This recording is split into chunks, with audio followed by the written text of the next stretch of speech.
Welcome back to the series that I'm calling Ancient Wisdom, Modern Life. This is a series where we explore the ancient wisdom found amongst Jewish teachings and try to relate it to our modern life. So we started by looking at Rabbi Sacks' Letters to the Next Generation. In letter number 6, he gives us 21 different principles that are learned from Jewish wisdom that we can easily apply to our modern life. They're very character building, so we did 1 through 7. So I'll try to link the video that comes before this one, part 1, and this is part 2. So we're going to go through tips 8 through 14. Jewish wisdom, idea number 8. Be very slow to judge others. Obvious, and yet I'm definitely at fault for this one, judging others, and Rabbi Sacks is encouraging us to slow down. A study done in 2022 by Harvard psychologists Daniel Gilbert and Adam Mastoriani, I hope I'm saying his name right, examines people's perceptions of moral decline over several decades. So the idea when people say back in the good old days, what are they referring to? Often they think that morality has gone down, and I am sure we all feel that way. Back in the good old days, morality was higher, and people are judging this based on other people's kindness or their willingness to give of themselves, time, resources, money, whatever it is. So these two psychologists wanted to test if it's true. Have we declined societally in our morality? And the study shows a whole different group of societies, not just one, but various, to see if society, the world at large, has actually declined. And what they found is this is just perception. In fact, not only has morality not declined, in many cases, it's gone up.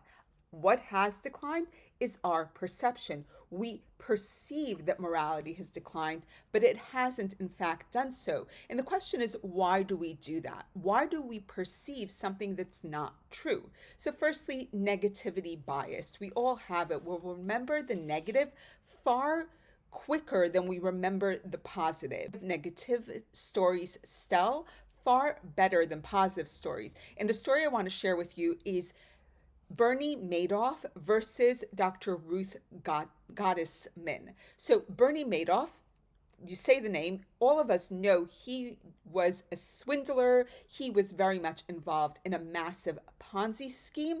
Do you remember the name Dr. Ruth Gottesman? So I'll tell you what Bernie Madoff did. He swindled a lot of people. In actual fact, the cash that was swindled was $18 billion. Of the $18 billion, $14 billion has been returned, which is incredible. I mean, it still leaves $4 billion to be returned, but they're working on it, which I can't even imagine that amount of money. What did Dr. Ruth Gottesman do? Dr. Ruth Gottesman donated $1 billion to Einstein Medical School, and which will allow all the students of Einstein Medical School to go to the school with no tuition forever. It's an incredible thing, but none of us remember her name.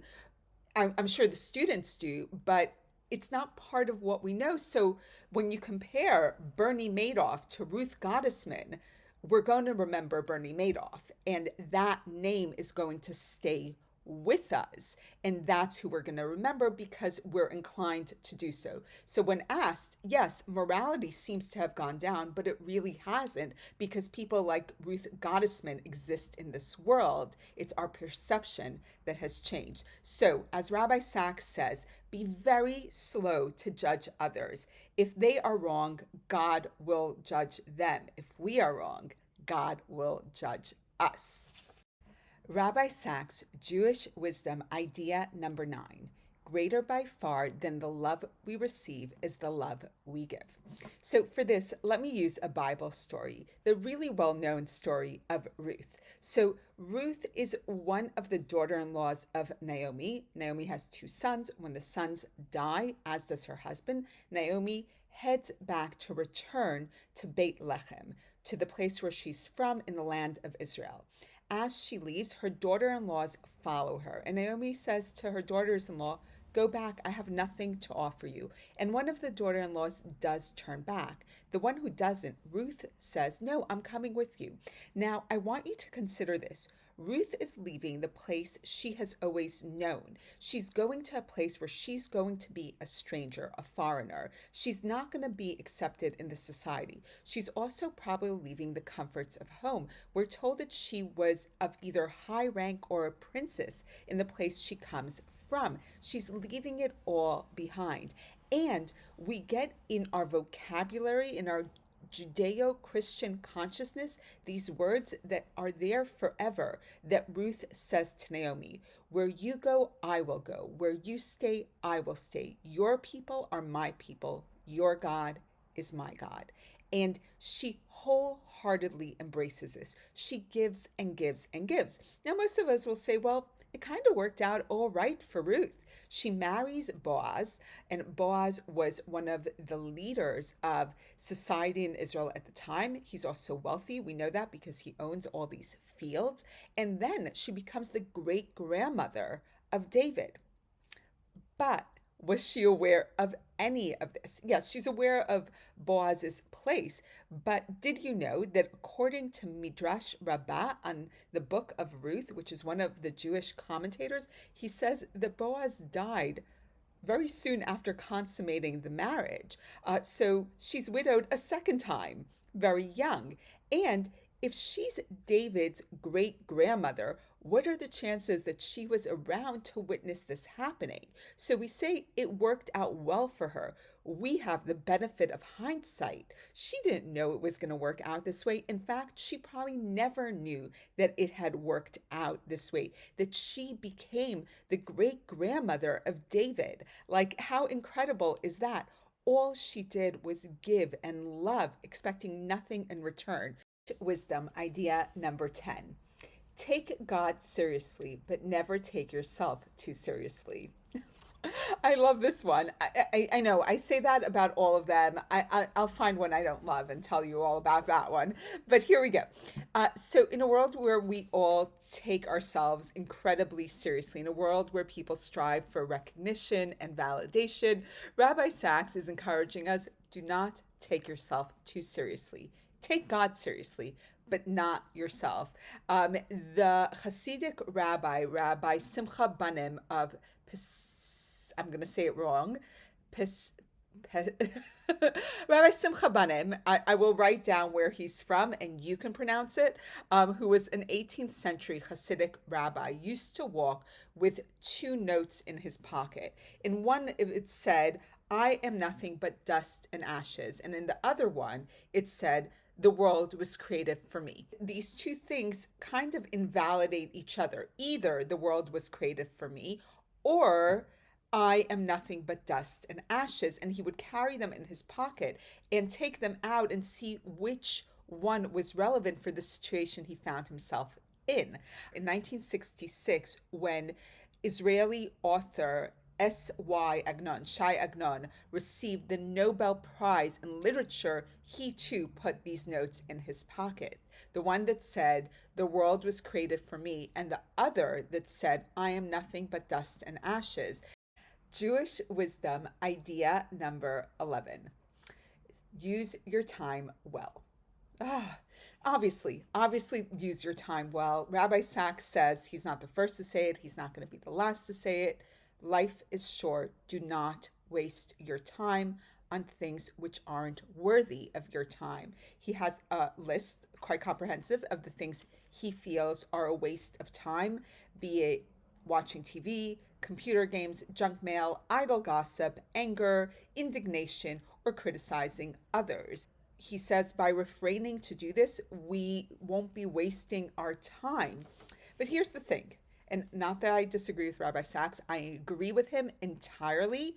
We're all prone to waste our time in one way or another. I'm currently binge watching MasterChef. I love the show. I can't get enough. And one episode seems to roll into another. And I tell myself after this one, I'm going to stop.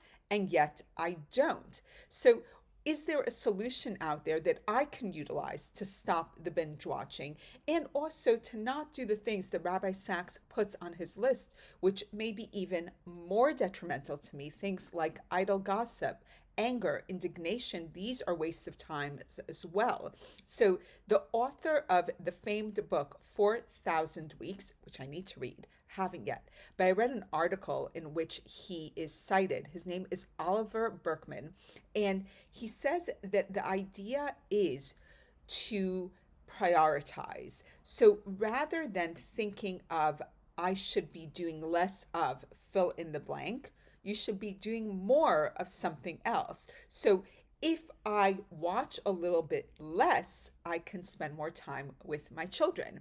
If I gossip a little bit less with my friends, I could spend more time hearing about their lives and, helping to support them in things they find challenging. So he's asking us, think about the priorities. What's really important to you? How are you going to feel after you do whatever it is you do? How are you going to feel after me binge watching MasterChef for many hours rather than spending time with my family?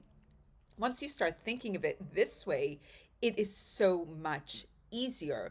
So I think that one of the things to consider is the way we speak to ourselves. Rather than chastising ourselves for wasting time, let's encourage ourselves to prioritize our time better. Jewish wisdom, idea number 12. This is a big one, so stick with me. How you respond to negativity defines you. Ooh. Okay, so let's break it down. The first thing is, this is a bold statement. How you respond to negativity defines you. And it makes sense because the way we respond to positivity, everyone kind of responds the same way unless, something really hits it wrong. So, for instance, if you get a present, most people are happy. If something lovely happens in your life, you usually respond in a positive manner. Most people are okay with positive things happening in their lives. But when a negative thing happens, that is where the true person comes out. How you respond to that negativity is usually the real marker of who that person is. And how we respond is the person we want to show up in the world, the person we want to be. Rabbi Sacks says as follows: people are going to be careless and cruel, thoughtless and offensive, arrogant and harsh, destructive and insensitive, and just plain old rude. So how are you going to respond to that? He says all of these characteristics, that's their problem. They were careless, they were cruel, they were thoughtless, they were arrogant, they were harsh, they were destructive, insensitive, and just plain old rude. What you do with that, now that's your problem. They're going to do this because people will. That's the nature of being a person. But what you do, your response, that's on you. And it's that pausing to really think about how that comes across. Eleanor Roosevelt is attributed with this brilliant line: no one can make you feel inferior without your consent. Repeated often, but how often do we truly live those words? Jewish wisdom, idea number 13. Failure done right is the path to success. So we all know this. We know that fail and fail again, and it's really pretty much the only way to succeed. What I want to talk about isn't just failure. It's also the timeline that many of us put on that there's a certain age, there's a certain time in order to succeed. This is a message for my friends out there who are a little bit older and those who are younger as well. That pressure is insane. And I want to share the story of Paul Cézanne. The article is linked below. And Paul Cézanne was a late bloomer. He always knew he wanted to be an artist, but his father pushed him to be a lawyer. He went to law school for 2 years and then he quit and really focused on his art. He went to Paris in 1861 to present his paintings to the famed Parisian Society of Art, and he was rejected. Not only was he rejected in 1861, but he was rejected in 1862, in 1864, and then pretty much every single year until 1882. He keeps on being rejected. In 1886, when Cézanne is 47 years old, his old friend, Émile Zola, the famed French author, they had been friends since childhood, penned a novel. In the novel, Zola depicts the story of two young men.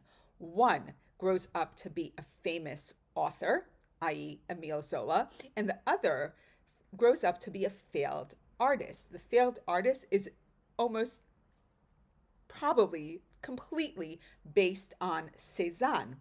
And he writes this story, and unfortunately, the failed artist takes his own life.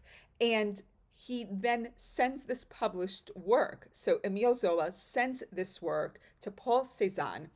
So referring to our previous Jewish wisdom, Paul Cézanne had a lot of Jewish wisdom in him, writes a polite but short reply to Émile Zola and then proceeds to not really speak to him again, ever. And keeps on working despite the story written about him. Then, in 1895, at the age of 56, Cézanne does his first ever one-man show. It's kind of successful. It isn't that roaring success. This isn't a movie finale.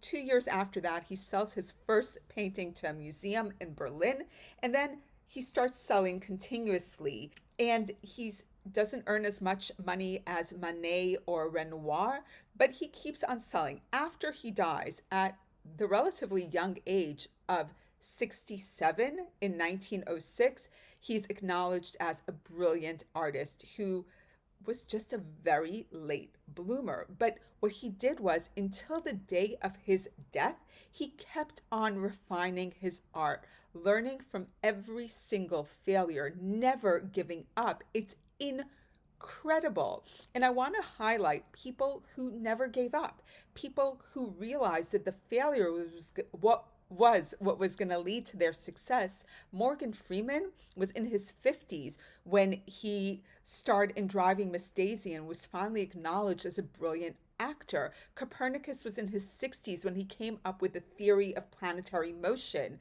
Colonel Saunders of KFC was also in his 60s when he opened Kentucky Fried Chicken. And Noah was 600 when he built the ark. Obviously, all these people failed and failed again.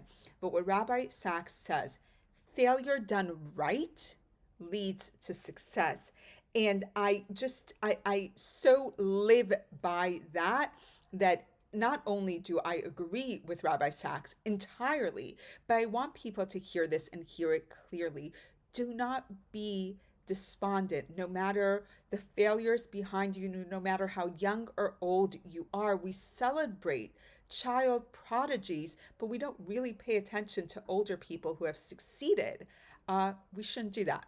We shouldn't do that, because child prodigies got there by a lot of raw talent and luck, while older people have worked so hard, failed so much, and yet shown perseverance and resilience to a degree that has enabled them to succeed. Jewish wisdom idea number 14. Seek friends whose strengths complement your weaknesses. Obviously. But how many of us do that? We often choose friends that mimic our strengths and, in fact, highlight our weaknesses because we may have the same strengths and weaknesses as them.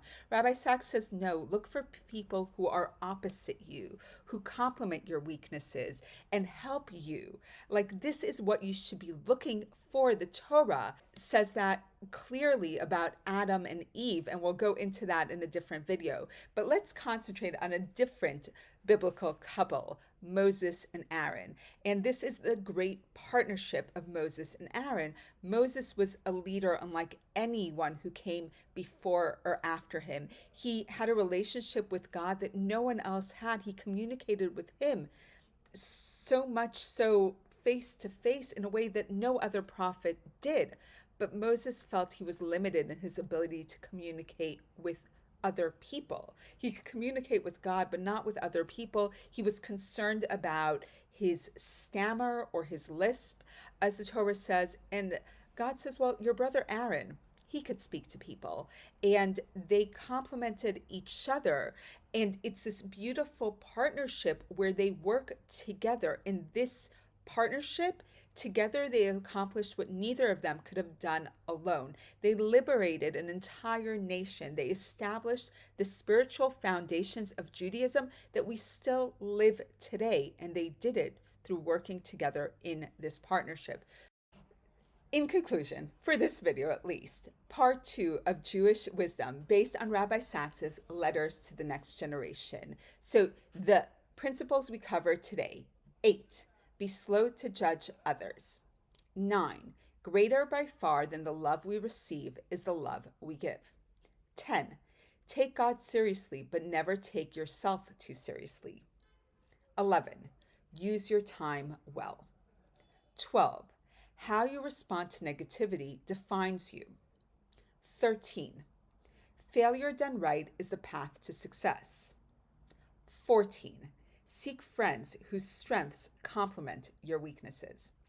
So in Rabbi Sacks' little pamphlet, which I will link down below because I encourage you to read it. It's a very quick, very short read. He really wants us to build our character. He wants us to be the best people we can be. And he's showing us how Judaism, in its wisdom, has all the principles we need to be the people we want to be. And it's all there for us. We just need to be brave enough to actually sometimes go against the tides of the world, to say these things are wrong. These are not my principles. These are not my values. Judaism, that's where my values and my principles lie. Judaism done right. Judaism understood in its place, in its polemic against the negativity of the world. And I'm so excited to be sharing this with you because I so believe that Rabbi Sacks' voice is the voice that we need at this moment, right? But stay tuned because next time we'll have part 3 of Jewish Wisdom with the last remaining 7 Jewish wisdom ideas. See y'all soon.